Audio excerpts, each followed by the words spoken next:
guys, so we're going to start with our German. We're reading the book, Guess How Much I Love You, in German by Sam McBratney and Anita Jerome. Can we go to the kindergarten class?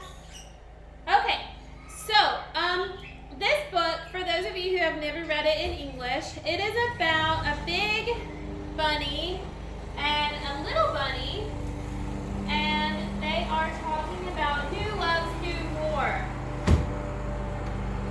So they're kind of saying, well, I love you this much, and then they try to go bigger and bigger. So like, have you ever done that with your mom or your dad or anybody? You're like, I love you this much. Well, I love you this much.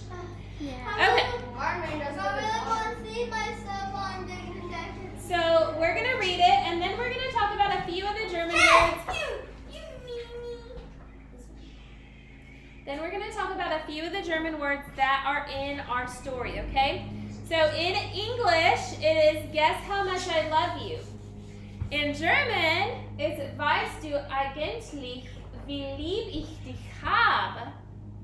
Guess how much love for you I have. I really want to see myself on the computer. Okay. Der kleine Hase sollte ins Bett gehen, aber hält sich noch ganz fest an den langen Ohren des großen Hasen. Der kleine Hase wollte nämlich ganz sicher sein, dass der große Hase ihm auch gut zuhört. Rat mal, wie lieb ich dich hab, sagte er. Oh, sagte der große Hase, ich glaube nicht, dass ich das raten kann. So sehr, sagte der kleine Hase und breitete seine Armchen aus, so weit er konnte.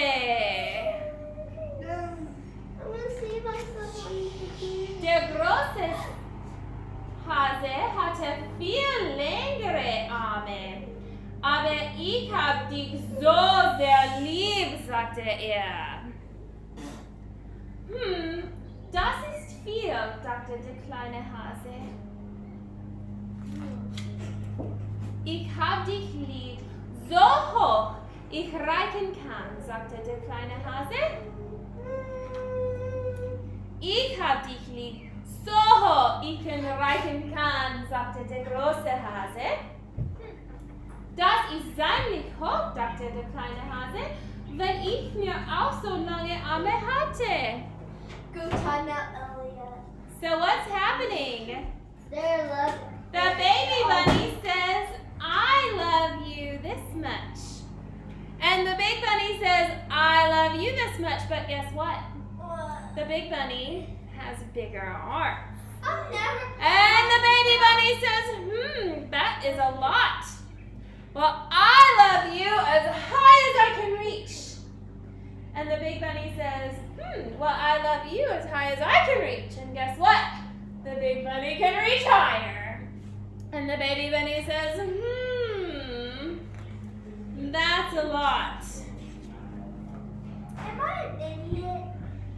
No. Das ist ziemlich hoch, dachte der kleine Hase, wenn ich mir auch so lange Arme hatte. It's very high when you have such long arms. Dann hatte der kleine Hase eine gute Idee. Er machte einen Handstand und streckte die Füße am Baum hoch. Bis zu meinen Zehen hoch hab ich dich lieb, sagte er. Und ich hab dich bis zu deinen Zehen hoch lieb, sagte der große Hase und schwang den kleinen Hase in die Luft.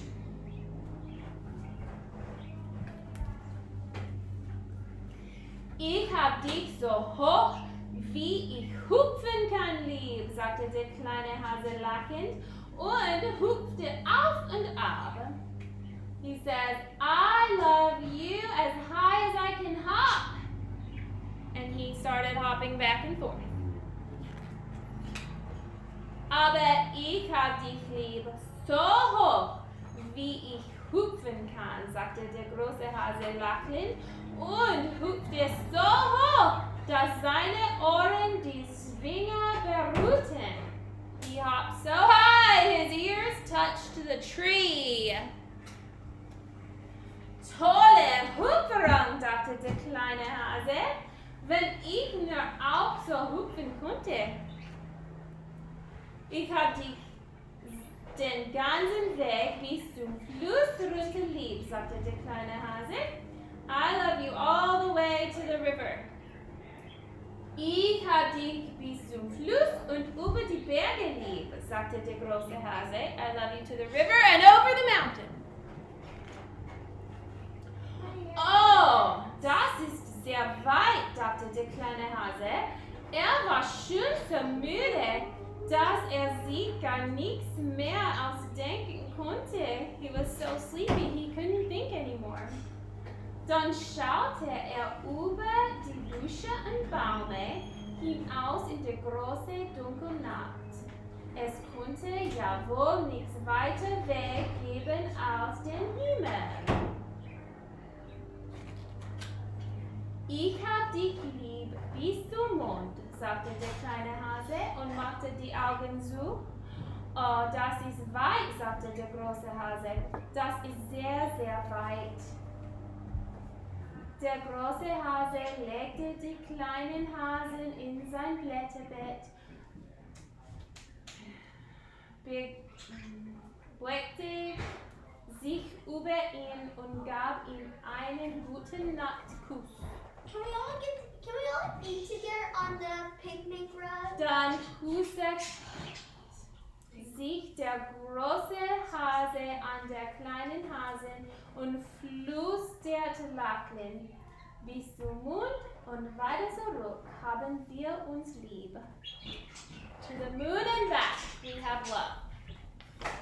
So, we can kind of tell by the pictures, even though we don't know all of the German language, we can kind of see what's happening, and this book is out so you guys can look through it. So they start by saying, I love you this much, and then the big bunny has bigger arms. And finally, by the end, the baby bunny is so tired. It's bedtime, and he says, I love you all the way to the sky. Wir geben als den Himmel, more than all the sky.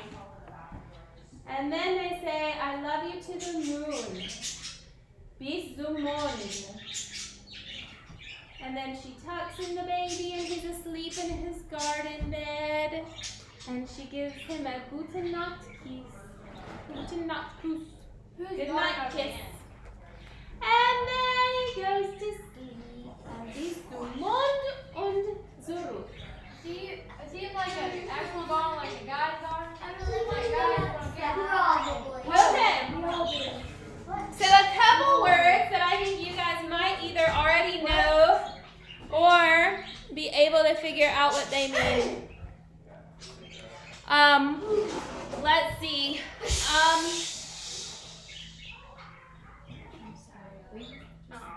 Man, my marker doesn't work.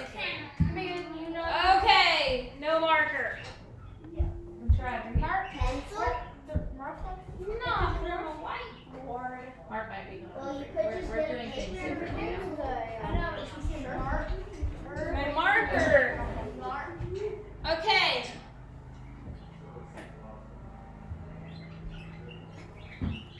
Was ist Mond? What is this word? Bis zum Mond und weiter zurück. Moon. Now notice it's capitalized. In German, every noun is capitalized. Whether it's the beginning, middle, or end of a sentence, every noun is capitalized. Okay? Let's see.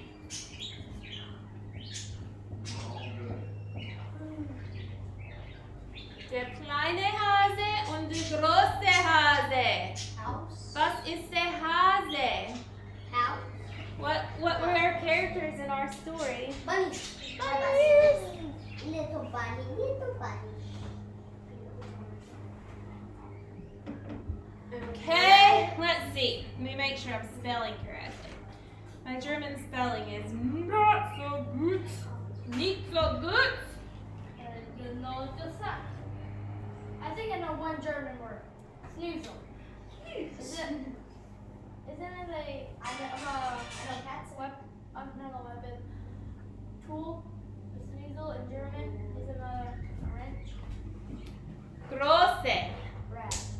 This is called a beta S, and it makes Can we go this outside sound now? soon. But look, they're mowing. We can't go out anyway. This sounds like this. This Okay, biscuits. it's called a beta X. Große. Was ist Can't go große? Gross. Große Hase. When are we gonna go out? Oh, hi. This big. Will that be more? Big. Big. Big. When are we gonna go out? In a little bit. Is it not recording? Und kleine. Die kleine Hase. Die kleine Hase. Tiny. Little or small. Or also known as tiny. So wir hat ein große Hase und ein kleine Hase. We have a big bunny and a little bunny. Ja? Und was ist love? What word did they keep saying over and over? Love. But what? Bad. Did you catch the German word? What did I say when they were saying? Red. Let's see. Let me find a good sentence to reread and you can tell me. No, not that one. Aber ich hab dich so sehr lieb. So sick. So sehr is so much. I love you so much. Ich hab dich so sehr lieb. Ich habe du something. Ich habe die Listen, so much. Lieb. Lieb. Lieb. Lieb. Lieb. Love. That sounds like Please Day. You can also, if something is your favorite or darling to you, you can call it Lieblings. Meine Lieblingshund. My darling dog, my favorite dog. My favorite. Why is Lee mean? Okay, now we're gonna move on from this. We'll do some more each day. We'll do just a few words, just for the fun of it. Okay, so we have been, raise your hand if you watched all the GroupTime videos that I posted while you were in quarantine.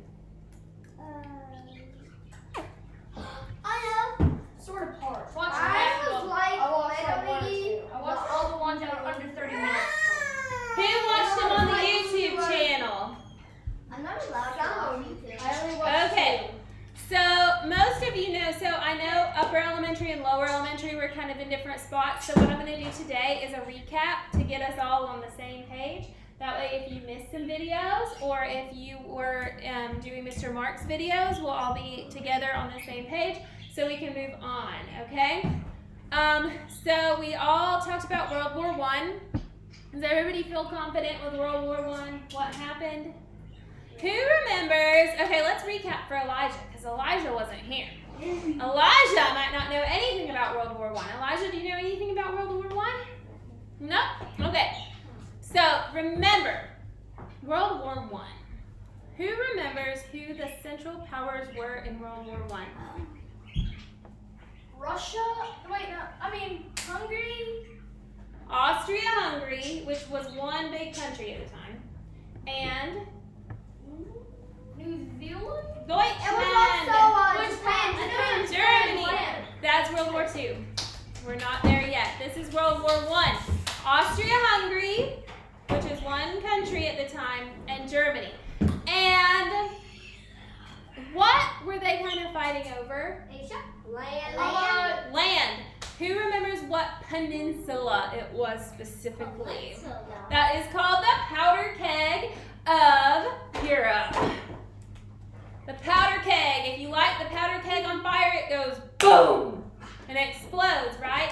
So everybody's fighting over land is the Balkan Peninsula. The Balkan Peninsula is down by... She's out of here. Yay, we have a party now. It's down here near Greece. Let's see.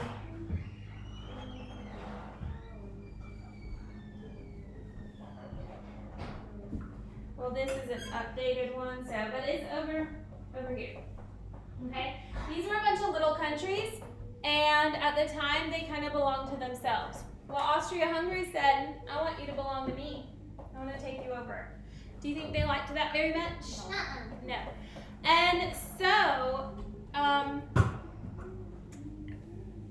Austria-Hungary takes over, and in, I can't remember the country right now. I think it was in Sarajevo, which is in Bosnia.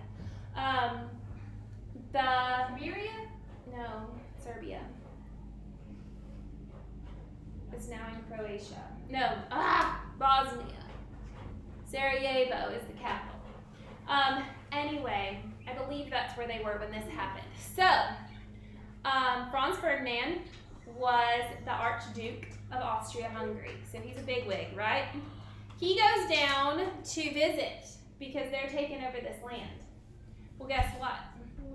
Somebody assassinates him and his wife, Sophia. Yes. And so, Austria-Hungary was not very happy about that, are they? So they say, oh, this was a plot. And so now they are upset and they go to war. Well, Austria-Hungary's best friend is who? Across it. Germany. So that means Germany's involved too. Okay, now, Russia has kinfolk basically down in the area that is trying to be taken over. So Russia says, we're there for you, we got you. Okay, so Russia steps in to help defend the people who are being attacked by Austria-Hungary and Germany. Who knows what two countries were friends with Russia? Oh, I know this. What two countries in Europe? I know this one. I know it. I remember reading the paper yesterday. England! United Kingdom and Britain. That's the same thing. France! Yes. So Russia, France, United Kingdom, they all are the good guys basically in this situation, depending on what country you live in. Okay? So they are fighting to get the freedom for the Balkan Peninsula. Eventually, go back to your seat. Eventually, the United States steps in. Now, the United States does not step into World War I until about 1917. It had already been going on for about 3 years before the United States enters. As soon as they enter, it's over very quickly. They just kind of go and help finalize it all, okay? So, long story short, there is a peace treaty signed. The peace treaty is called the Treaty of Versailles. It was signed in Versailles, Versailles, France, which is why it's called the Treaty of Versailles. And some punishments, some consequences were set. One of those being that a lot of land that Germany owned no longer belonged to them. Okay. Another thing was that all the little countries that they were trying to take over become independent. Okay, so there's all these things. Germany was set to pay a lot of war reparations. Guess what kind of YouTube we have here? Elijah Hayes. Basically, they had to pay a bunch of money. Okay, so now about 20, 30 years later, we move on to World War II. Yeah. World War II started because now, upper elementary friends, have you all gotten into the start of World War II yet, or did you end there? I'm reading a book about it. With the Russian Revolution. So at the end of that war, well, Tsar Nicholas II stepped out of power, and Russia became the Soviet Union and became a communist country. So they've basically overthrown their government and changed it. Okay, they're revolting, they're changing things in Russia. Okay, so that's where upper elementary, I believe, left off. Okay, so now World War II starts 20, 30 years later, and it starts because... Stop looking at me, Elliot. You're disrupting me. He's keep looking at me. Please don't look at him.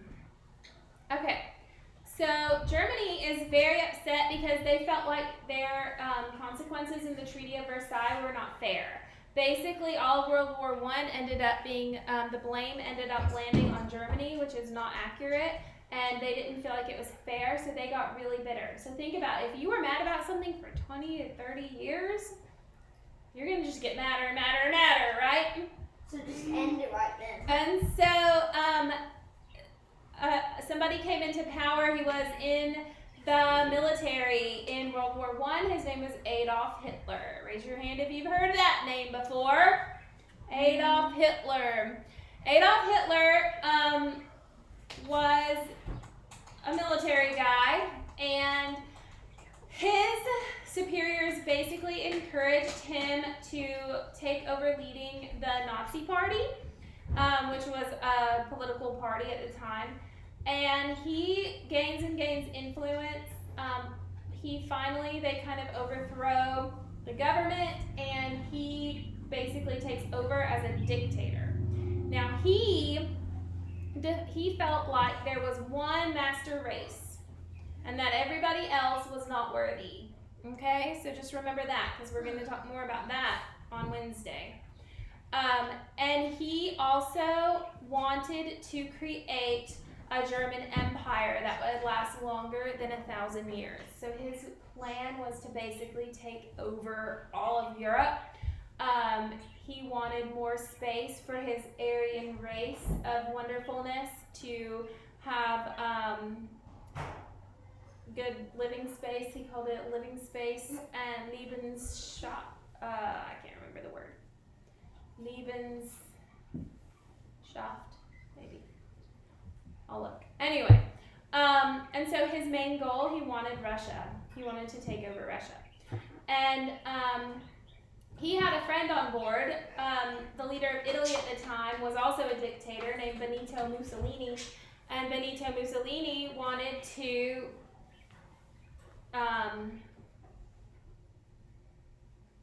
what's the word when you redo something? Restart, basically. Basically, revive. Revive is the word I'm looking for. He wanted to revive the ancient Roman Empire. Okay? And so Italy wants to take over. Germany wants to take over. They say, hey, we have similar goals.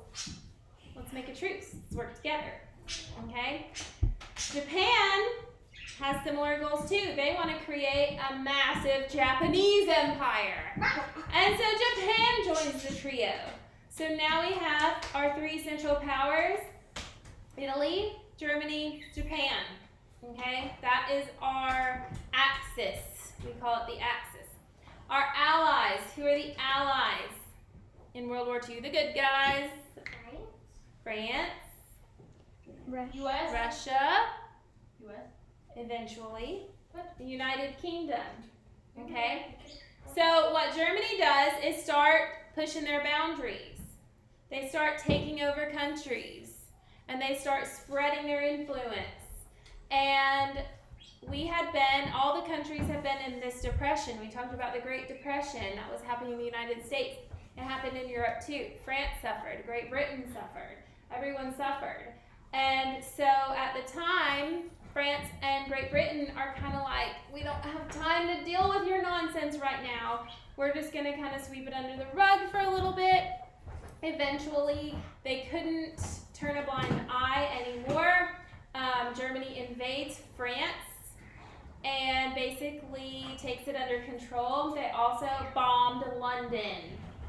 Okay, they bombed London. Now the U.S. at the time where we left off, the U.S. is trying to stay out of it. We're practicing isolationism. Isolationism is where you isolate yourself, you mind your own business, right? Y'all are acting crazy. We're going to do our own thing over here across the Atlantic Ocean. Don't mind us, right? So what happens? The U.S., even though we're supposed to be neutral, guess who we're sending supplies to? China. The United Kingdom. So we're crossing the Atlantic with boats and things like that, and we're sending them supplies. We're helping the Allies, even though we are neutral. And so, of course, the Axis powers don't like that. They try to cut off the supply to the United Kingdom, and part in doing that, they start sinking U.S. ships, and they end up killing citizens on the, was it the Lithuania? No, it didn't say in the paper. It says in my book, but I can't remember right now. So anyway, we're trying really hard to stay out of it, but guess what? Germany's making it really hard for us to mind our own business, right? Finally, Japan says, I know they're not going to stay neutral much longer, and Japan knew that if we got involved, it was going to be a really hard fight for them to win. So they decide to sneak attack.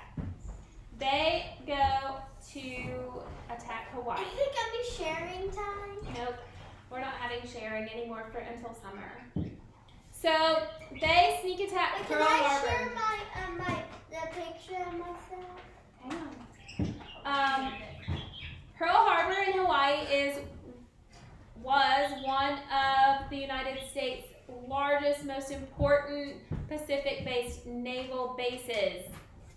And so they sneak attack. They come on a Sunday morning, they bomb us, they sink ships, they kill people, and so from that point on, the United States says, okay, we're in this. And they ended up sneak attacking Japan back. And so we created a plan that made it seem like we were going to attack one way, but really we attacked another way. And they weren't expecting us. I think it was called Midway, the Battle at Midway.